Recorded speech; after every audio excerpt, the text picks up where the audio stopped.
안녕하세요. 축구 전문 기자 한준입니다. 독일 분데스리가 최고의 클럽, 명문 클럽 바이에른 뮌헨에 이적한 김민재 선수가 후반기 들어 에릭 다이어와의 주전 경쟁에서 밀리는 충격적인 상황을 마주하고 있는데요. 이로 인해 올 여름 이적 시장에 바이에른 뮌헨을 떠날 수도 있다. 이적 가능성까지 제기되고 있습니다. 이탈리아 최대 스포츠 신문인 가제타 델로 스포르트에서 나온 보도이기 때문에 무시할 수 없는 내용인데요. 대체 어떤 일이 벌어지고 있는 것인지 이탈리아 현지의 독점 보도 내용과 독일 언론 보도 그리고 김민재 선수를 둘러싼 최신 상황을 분석해드리도록 하겠습니다. 이탈리아에서 가장 많은 판매 부수를 자랑하는 신문이자 공신력 최강의 신문 가제타 델로 스포르트가 최근 지면신문 1면에 김민재 선수의 사진을 소개했습니다. 지난 시즌 이탈리아 세리에 A 최우수 수비수 팀 오브 더 시즌 나폴리의 33년 만에 스쿠데토 획득의 중심에 있었던 김민재 선수가 이탈리아 무대를 떠난 이후에는 사실 이탈리아 언론에 언급될 일이 많지 않았는데요. 인터밀란이 김민재 선수의 영입을 추진하고 있다라는 소식이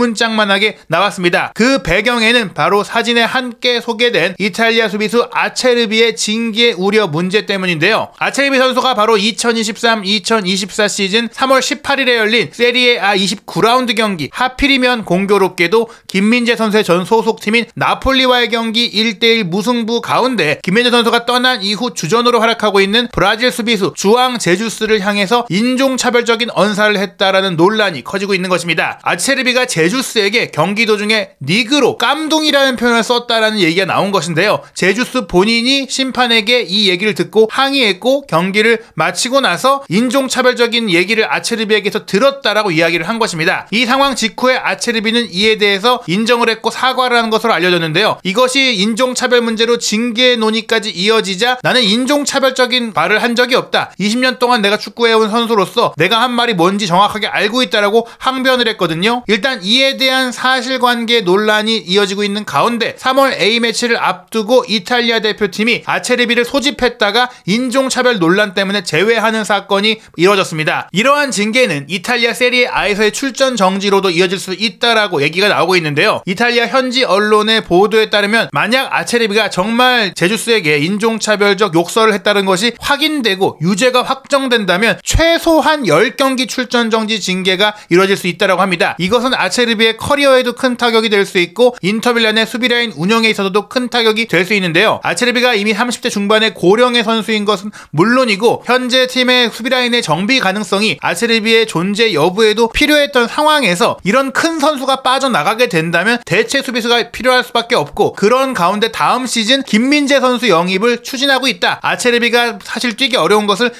기정사실화하고 아체르비의 대안을 찾고 있다. 바로 이런 과정 속에 언급이 된 겁니다. 이 과정 속에서 보도 내용을 살펴보면요. 전 나폴리 수비수 김민재는 지금 바이에른 뮌헨에서 주전 자리를 잃었기 때문에 행복하지 않은 상황이다라며 보도를 시작합니다. 인터밀란이 이미 앞을 내다보고 있다. 즉 여름 이적 시장을 내다보고 있다라는 것인데요. 아체르비가 뛸 수 없는 데다가 네덜란드의 베테랑 수비수인 더프라이까지도 경기력이 떨어지고 있기 때문에 수비수 영입을 추진하고 있다라는 얘기입니다. 즉 아체르비의 징계 문제도 있겠지만 결국에는 장기적으로 수비를 강화하기 위한 선택이 필요하다는 것인데요. 아직 시즌이 후반기가 진행 중이기도 하고 아체르비의 징계가 최종 확정되지는 않았기 때문에 당장 협상에 대해서 이야기할 수는 없지만 인터밀란이 계속 관찰하고 있는 선수들의 리스트업은 됐다라고 가제타 델로 스포르트가 보도한 것입니다. 그러면서 이 선수들의 영입 가능성을 볼 때는 사실 개별적인 경기력보다는 현재 이 선수들을 데려올 수 있느냐가 중요하다라고 이야기를 한 것인데요. 이 과정에서 언급된 3명의 선수가 바로 바이에른 뮌헨의 김민재, AS 로마의 스몰링 그리고 그리스 대표 수비수로 웨스트햄 유나이티드에 속해 있는 마브로파노스입니다. 그런데 가제타 델로 스포르트가 언급한 핵심적인 문장이 있는데요. 인터밀란이 직접 이 중에 고를 수 있다면 선택할 수 있다면 원하는 선수는 단 한 명 김민재다. 즉 김민재 선수가 이 리스트업된 선수 중에 가장 최우선 순위로 원하는 선수란 얘기예요. 그럴 수밖에 없는 게 당장 보시더라도 이 3명 중에 경기력과 폼과 경력이 가장 좋은 선수가 김민재 선수입니다. 당장 지난 시즌 나폴리의 세리에 A 우승을 이끌었기 때문에 이탈리아 무대 적응할 필요가 없겠죠. 물론 스몰링은 현재도 AS 로마에서 뛰고 있기 때문에 적응의 문제 문제가 없겠지만 개인적인 경기력 측면에서 김민재 선수가 훨씬 더 뛰어나다고 할 수 있겠습니다. 인터밀란은 또한 이미 나폴리에서 뛰었던 그 시기에 이 김민재 선수를 지켜본 게 아니라 나폴리가 김민재 선수를 영입하기 전에도 김민재 선수의 영입을 추진했던 바가 있고 경쟁 체제가 그 당시에 됐던 것은 아니지만 이전부터 오히려 더 지켜봐 왔다라고 합니다. 사실 한준TV에서도 오래전부터 김민재 선수의 유럽 진출 상황을 소개해드리면서 인터밀란에 관심이 있었고 접촉이 있었다는 것을 소개해드렸던 바가 있는데요. 페네르바체에 뛰던 시절에도 피에로 아우실리오 스포츠 디렉터, 인터밀란 디렉터가 주시해 왔고 영입 가능성을 타진해 왔으며 실제로 2022년 7월 달에 밀란 슈크리니아르가 파리 생제르맹으로 이적할 수 있는 가능성이 처음으로 제기됐던 시기에 슈크리니아르가 떠날 경우 대안 선수로서 김민재 선수 영입을 추진하려고 했었다. 이 사실도 알려져 있습니다. 다만 슈크리니아르가 이때 이적한 게 아니라 1년 뒤에 자유계약 선수로 풀리면서 파리로 가게 됐기 때문에 김민재 선수의 영입이 실제 그 당시 실행되지는 않았는데요. 어찌됐거나 김민재 선수는 현 시점에 나폴리를 떠나 바이에른 뮌헨으로 떠났죠. 당시에도 사실 바이아웃 조항이 있었기 때문에 5천만 유로라는 생각보다 저렴한 이적료로 바이에른으로 가게 됐었는데요. 당시 맨유와 바이에른이 경쟁을 했고 유벤투스나 인터밀란 같은 이탈리아 팀들도 김민재 선수에 대해서 관심이 있기는 했지만 이 바이아웃 조항이 해외 클럽에만 적용되고 나폴리가 리그 내에 다른 라이벌 팀에게는 보내지 않겠다는 입장을 고수했기 때문에 인터밀란이 움직일 수가 없었습니다. 하지만 지금 바이에른 뮌헨으로 간 현 시점에서는 접촉이 가능한 데다가 사실 바이에른 뮌헨으로 이적한 지 1년 만에 김민재 선수를 데려오는 것, 게다가 바이에른도 5천만 유로라는 나름 적지 않은 돈을 투자했기 때문에 바로 내줄 가능성이 없는데요. 이렇게 어려운 상황으로 보이지만 지금 김민재 선수가 주전 입지로 뛰지 못하고 있기 때문에 협의 가능성이 있다라고 가제타 델로 스포르트에서 보도하고 분석하고 있는 것입니다. 김민재 선수가 지금 바이에른에서 주전 자리를 잃었고 게다가 독일 언론과 독일 현지 팬들의 비판까지 받고 있기 때문에 본인을 잘 설득한다면 이적할 수 있지 않겠느냐라는 얘긴데요. 다만 인터밀란이 김민재 선수 영입에 당장 거액의 이적료를 쓴다거나 또한 바이에른 뮌헨도 앞으로 김민재 선수를 더 활용하고 싶은 생각이 있을 수가 있기 때문에 완전 이적 협상이 쉽지 않을 수 있다. 그러다 보니까 2년 전 첼시에서 루카쿠를 임대로 데려왔던 것 같은 형태로서 임대 계약 추후에 뭐 완전 이적도 옵션을 넣을 수 있는 그런 형태로 김민재 선수의 영입을 추진하고 있다라는 얘기가 나오고 있고요. 또한 이러한 협의가 가능한 가능성 중에 하나가 인터밀란이 바이에른 뮌헨과 구단 관계자들 사이에 구단 수뇌부 사이에 아주 좋은 관계를 맺고 있다. 뭐 실제로 이반 페리시치의 임대 사례도 있었듯이 인터밀란과 바이에른이 원만하게 협의할 수 있는 가능성이 있기 때문에 김민재 선수를 실제로 데려올 수 있다라고 전망하고 기대하고 있는 것입니다. 물론 김민재 선수의 영입에 실패할 경우 대안으로 스몰링이나 마브로파노스를 영입 리스트에 올려놨다라고 하는데요. 인터밀란은 실제로 김민재 선수가 다음 시즌에 임대 조건으로 온다고 하더라도 이 아체림이나 더프라이를 아예 내보내고 그 자금을 통해서 여력이 되는 인건비와 또 이런 이적 자금을 통해서 다른 포지션까지 보강할 수 있다. 김민재가 온다면 다음 시즌 인터밀란이 대대적인 전력 강화가 가능할 것이다라고 관측하는 기사가 나온 것입니다. 다만 이러한 가능성에 대해서 인터밀란의 레전드인 주세페 베르고미 같은 경우에는 현재 인터밀란의 수비 라인 그리고 3백 전술에 있어서 김민재 선수가 적합한 선수가 아닐 수 있다라는 의견을 내놓기도 했는데요. 사실 베르고미 같은 경우에는 지난 시즌 김민재 선수가 나폴리에서 좋은 활약을 펼칠 때마다 최고의 찬사를 보냈던 이탈리아의 레전드 중에 한 명인데 이번 분석에서는 김민재가 스피드와 퀄리티를 갖추고 있지만 지금은 인터밀란은 다른 특성이 필요하다. 다른 특성의 수비수가 필요하다. 수비 라인을 지휘할 수 있는 아체르비가 베테랑 수비수로서 3백의 리더 역할을 했던 것이고 더프라이가 경기력이 떨어지고 있다고 얘기를 했는데 더프라이 역시 그런 형태의 선수거든요. 즉 김민재 선수가 지금 바이에른에서 주전 경쟁에서 밀리게 됐던 이유도 그렇지만 원활한 소통, 수비 라인 지휘 그런 카리스마가 없기 때문에 그런 면이 바이에른에서도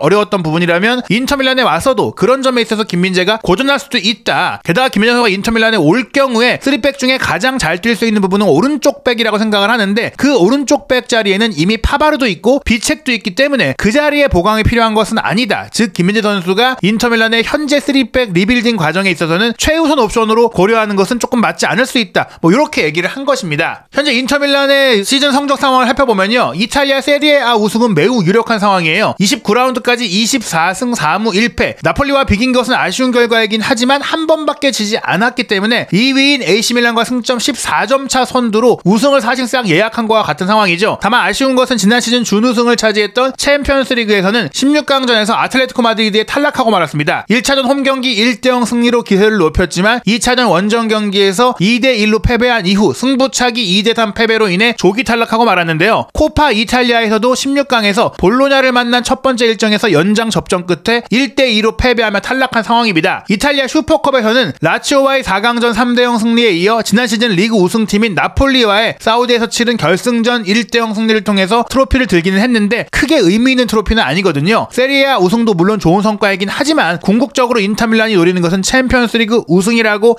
했을 때 다음 시즌 인터밀란은 사실상 챔피언스리그 진출이 확정적인 가운데 개편되는 36개 팀 체제의 챔피언스리그에서 우승하기 위해 수비 개편 중심에 김민재 선수를 고려하고 있다는 것입니다. 인터밀란이 현재 시모네 인차기 감독 체제에서 3-5위 변수를 유지하고 있는데요. 아체르비 선수가 최근 나폴리와의 경기 왼쪽 센터백으로 뛰었는데 바스토니가 왼발잡이 센터백이잖아요. 3백에서 바스토니와 센터백 자리에서 중앙과 측면을 함께 오가면서 번갈아서 뛰고 있거든요. 지금 이 히트맵을 보시면 아체르비가 왼쪽과 중앙 그리고 전방까지 폭넓게 커버하고 있는데 김민재 선수가 실제 나폴리에서 뛸 때도 바로 이렇게 비슷한 형태의 위치 왼쪽과 중앙 전방을 모두 커버하는 역할을 했다라는 점들을 봤을 때는 김민재 선수가 아체르비의 대안으로 적임자로 이탈리아 내에서 볼 수밖에 없는 것이고요. 더프라이도 경기력이 떨어지고 있다고 말씀드렸는데 3백 중에 중앙을 차지하고 있잖아요. 바스토니 왼쪽, 파바르 오른쪽이니까 김민재 선수가 올 경우에는 이렇게 더프라이의 자리와 바스토니의 자리, 아체르비의 자리 이런 부분들을 커버할 텐데 이 자리에서는 베르고미가 이야기한 대로 수비라인 리딩 능력과 소통 능력 이런 부분들이 필요한데 김민재 선수가 물론 이탈리아에서의 경험이 있지만 이탈리아어로의 소통이 원활치 않을 수 있고 물론 영어로 소통할 수 있는 부분들도 있겠지만 이런 면들이 조금 더 리더로서 긴밀한 소통이 필요한 부분에 있어서는 아쉬울 수 있다라고 우려한 것이죠. 그리고 말씀드린 대로 이런 점들이 바이에른 뮌헨에서의 주전 경쟁에서 밀린 요인 중에 하나로도 지적되고 있는데요. 한편 김민재 선수는 최근 바이에른 뮌헨에서의 주전 경쟁에서 밀린 것에 대해 인터뷰를 통해 의연한 모습들을 보여왔지만 태국과의 그 홈경기 월드컵 예선전 1대1 무승부 이후 믹스전에서는 조금은 예민한 모습을 보였다고 합니다. 중앙일보의 보도를 보면요. 경기 후 믹스전에서 기자들이 여러 질문들을 했는데 최근에 소속팀에서 경기를 못 뛰었던 부분이 이번 태국과의 경기에 조금 영향이 있었던 것처럼 보인다라고 했는데 김민재 선수가 이 질문에 대해서 어떤 부분에서 영향이 있었다고 생각하느냐고 되물으면서 조금은 신경질적인 반응을 보였다고 합니다. 이에 대해서 플레이에서 그런 게 있던 것 같다라고 기자가 다시 물어보니까 그러니까 어떤 부분에서요? 라고 다시 한번 물으면서 구체적으로 뭐가 내 경기력에 문제가 있었다고 생각하시느냐라고 물었던 거예요. 그러자 이제 감각이 약간 떨어지지 않았냐고 재차 물었을 때 본인은 개인적으로 그런 영향은 없다라고 생각한다라고 이야기를 했거든요. 사실 김민재 선수의 이날 경기력은 우리가 생각했던 특히 태국이라는 팀의 전력을 생각했을 때는 조금 아쉬웠던 면이 없던 것은 아닙니다. 물론 좋았던 특유의 커버 플레이라든지 대인 수비가 있기도 했지만 특히 61분에 동점골을 허용하는 과정 속에서는 수파촉 무에안타 선수가 공을 연결하고 침투해서 들어가서 득점하는 과정 속에 김민재 선수가 끝까지 쫓아가주지 않았던 아쉬움들이 있거든요. 하지만 김민재 선수 앞쪽에 2명의 또 다른 한국 대표 수비수들이 있었기 때문에 이 장면을 온전히 김민재 선수의 탓이라고만 보는 것은 조금 이제 김민재 선수 입장에서도 억울할 수 있는 부분이긴 합니다. 다만 뛰쳐 들어간 상황에서 김민재 선수가 조금 더 잘 반응할 수 있었을까 하는 아쉬움 같은 건 가질 수 있겠는데요. 그 외적으로는 사실 기록적으로나 김민재 선수가 태국전에 부진했다고 볼 수는 없을 것 같아요. 패스 성공률도 무려 130회를 시도하면서 95%를 기록했고 롱패스도 7개 중에 4개를 성공시키면서 57%의 성공률이 있었고요. 태클 성공률 100%였고 클리어링 1개, 가로채기 3개, 리커버리 4개를 포함해 수비 액션도 6개를 별도로 기록할 정도로 빼어난 수비를 보여줬습니다. 경합 승률이 다만 50%에 불과했던 것은 조금 태국을 상대로 했을 때 김민재 선수의 평소의 경기력을 기량을 생각한다면 아쉬운 부분이라고 할 수 있겠는데요. 다만 김민재 선수가 이 경기 감각의 문제를 지적받았을 때 체력적으로는 오히려 이제 좀 나을 수 있다. 혹사 논란을 겪던 때보다는 나을 수 있다라고 볼 수 있고 그래서 태국 원정 경기에는 다시 한번 명예회복을 할 수 있는 그런 경기력이 나올 수 있지 않을까 생각이 됩니다. 그리고 A매치 휴식기를 마치고 나서는 저는 개인적으로 바이에른 뮌헨에서도 다시 김민재 선수가 주전으로 뛸 수 있다라고 생각이 되는데요. 일단 김민재 선수를 대신에 주전으로 뛰고 있는 다이어 선수가 A매치 데이 직전에 있었던 다름슈타트와의 경기 바이에른 뮌헨이 5대2로 크게 이기긴 했지만 5대2 이 두 골을 시점하는 과정에서 본인의 실책이 굉장히 컸습니다. 전반 28분에 바이에른 뮌헨이 오히려 선제골을 내주면서 끌려갔는데요. 이 상황이 골키퍼의 롱볼이 이어졌을 때 다이어의 헤더 커트가 상대 선수에게 흘러가면서 상대의 공격이 이어진 거거든요. 혼삭 선수가 이 공을 몰고 들어갔는데 본인이 헤더 미스를 했기 때문에 이 혼삭을 차단하기 위해 다이어가 달려들면서 태클을 했는데 이 태클까지 빠지고 말았어요. 결국엔 차단하지 못한 거죠. 그런 가운데 혼삭의 패스를 받은 슈카르케 선수의 슈팅이 선제골로 이어졌던 것입니다. 그리고 나서 이제 바이에른 뮌헨이 5골을 몰아치면서 경기를 5대1로 뒤집었는데 후반 추가 시간이 끝나기 전에 다름슈타트가 한 골을 만회하게 되는데 폴터 선수가 왼쪽 측면을 파고들어서 크로스로 올렸을 때 이 크로스를 다이어가 분명히 차단할 수 있는 위치에 있었는데 빠뜨리고 가랑이 사이로 이 공을 흘려버리는 정말 실수를 범합니다. 그러면서 빌헬름손에게 만회골을 내주게 됐는데 경기 결과에 영향을 미친 골은 아니었지만 다이어가 이 두 차례에서 모두 토트넘 시절에 보여줬던 아쉬운 모습을 다시 한번 보였던 것이죠. 이러한 과정 속에 독일 현지 소식통에 따르면 바이에른 뮌헨이 투헬 감독이 김민재 선수를 후보로 내리고 다이어를 주전으로 중용하는 상황에 대해서 불만을 갖고 있다는 얘기가 전해지고 있거든요. 사실 다이어 같은 경우도 바이에른 뮌헨 입장에서는 완전 영입을 하고 싶지 않았던 생각이 있다라고 하는데 투헬이 계속해서 기용을 하면서 완전 이적 옵션이 발동되게 했던 부분까지도 불만을 갖고 있다고 합니다. 다만 이런 문제에 대해서 다이어를 기용했을 때 팀의 경기력이 오히려 살아나는 부분들도 있었고 많은 골을 넣으면서 승리하는 부분이 있었기 때문에 이걸 지적하거나 만류할 수 없는 상황이긴 합니다. 다만 구단 내부적으로는 투헬 감독이 떠나고 나면 다시 김민재를 주전으로 중용하는 상황으로 연결되지 않을까. 물론 새로 올 감독이 어떤 선택을 내리냐가 중요하겠지만 최근에 울리 헤네스 바이에른 뮌헨 명예회장이 공개적으로 지금 사비 알론소 레버쿠젠 감독